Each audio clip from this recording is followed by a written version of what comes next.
So the first thing that I want to do is prepare to make it out. And so I'm going to clean off this so that it doesn't smear. And then to make this wider, I'm going to push down on the clay and do a hole and then pull out like this. It doesn't need a bottom. This is about 5.5 pounds. It'll make a lot.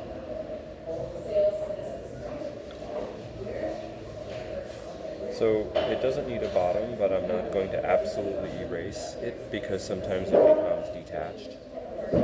On such a large amount of clay, you may have a problem at the rim, and that's going to mean a problem at the top of the tile by the time it gets all the way out here. So you may want to be hyper aware of this and smear it down. I'm going to clean this off of slip. And depending on how slick is your bat, you may actually want to remove off anything. So this pulling is going to go open. If you only pull from the inside, it may raise up a bit before you want it to. So as I pull out, I'm going to be compressing this down. Oh, I don't think so. I'm very pleased with this. None of this has anything to do with your design. This just has to do with getting it all the way out. So as it's going out, I'm compressing down so that it's stuck and not get unstuck.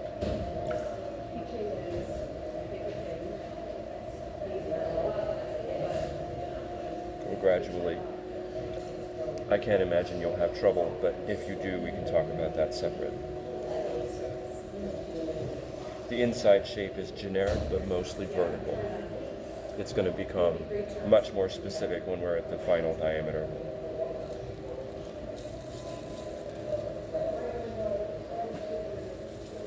And as it gets bigger and bigger, you need to slow down your own self, not the wheel, because a great deal is going around and you can rush it and it leads to wobbles.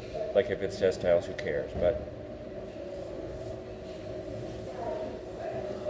it's going a little bit easier now. If it's not centered, you can kind of push in on it or down. Now my inside fingers are erasing the clay from the back. I'll show it to you in a second. So where I'm stopping is sort of, okay, I'm thinking to myself, oh, I can make a test tile out of this much of a lump of clay.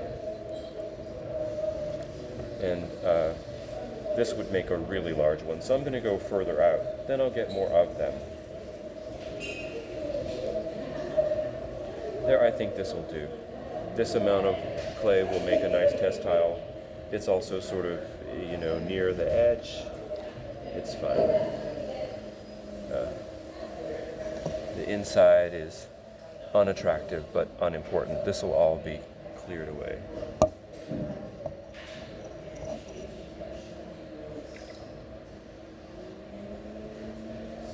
So to make the stand, we're going to leave clay on the wheel.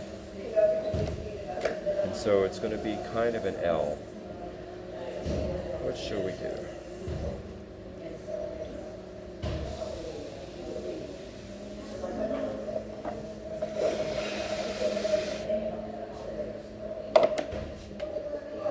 So I think I'm going to make it to where the restraining, when it stands, the base is going to be out toward your wall, and toward the nail hole it'll be more vertical. So let's try going up from here in a basic pull. I'm sure you don't need any throwing advice, but when I'm making them tall in the beginning, I'll actually work on the opposite side. Now let's say you had problems from here. Let's say the rim is a panicky mess. You could compress this. You could, of course, run the wire.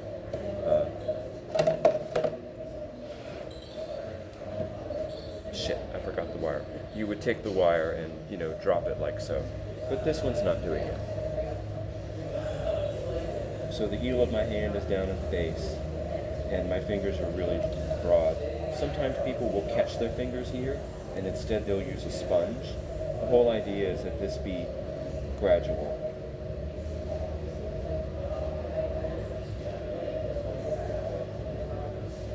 After one of this effort, it's probably going to make too much friction to work on this side. If you have too much tendency to make bowls, you can work at the noon position here. That way your hands are grabbing like this, and as you lean your body back, it ought to defeat that. I can't imagine that's something that's going on. But for example, to leave some of this clay in a lip on the outside, you would come up from the bottom and pull in a bit. That will be difficult. So let's start making, this is very slanty. So what we'll do is push here and leave clay on the wheel and push in like this. So this will become tidy. Right now it's ugly for your catch ledge. And this is a fairly standard pulling up business. So you might leave some grooves. There's something we'll do up at the top so that it looks like your mug tops. But what I'll do is just a kind of a standard pull. Normally, if this were a real object, I'd have my wrist higher so that there aren't any grooves. But I'd kind of like grooves, right? Because throwing grooves on the tiles. So we'll be sort of coarse about it.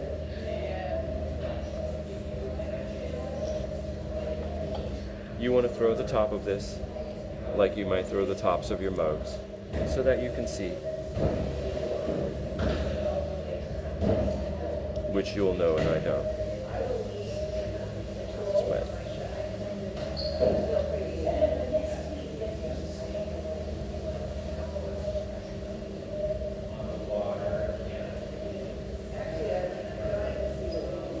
You want to throw this similar to how thin is your pot, so that they behave more or less similar in the kiln. There, that's quite tall for a tile. So let's shape this bottom part and see if we can't get something useful out of it. I'm going to push this down a bit so it's a little thinner, and I'm going to push this in a little bit so that there's a little ledge. If you needed to know what the glaze will do at the bottom of your mug, because you have that nice foot style, you could perform that either on the inside of this or on the outside. So, guessing what I remember, it's just a nice, simple edge that's trimmed, that's not trimmed. So let's put a groove here in case the glaze should misbehave, and then let's put this here, so that mimics the bottom of your mug. That ought to do. You'll do something that makes sense to you. I'm trying to balance the weight on the front and with the top and with what's going on the inside here so that it doesn't tip over. So always, typically, there's some kind of, something up in here.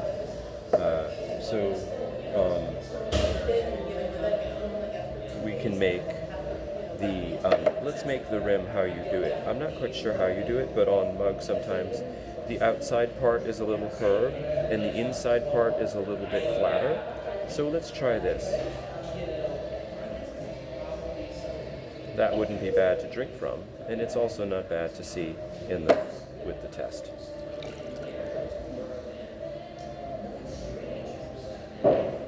And so let's put some visual stuff in case you need it.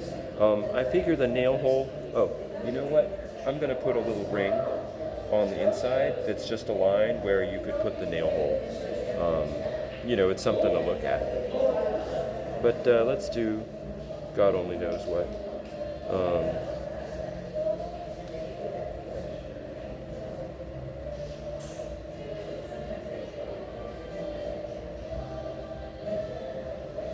You won't need it, of course.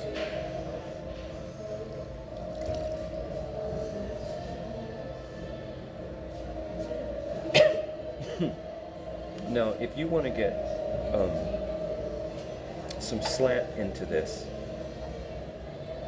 you may give a rib on the inside because you may have an angle on your pot, and you can make it look like that on the back of the tile.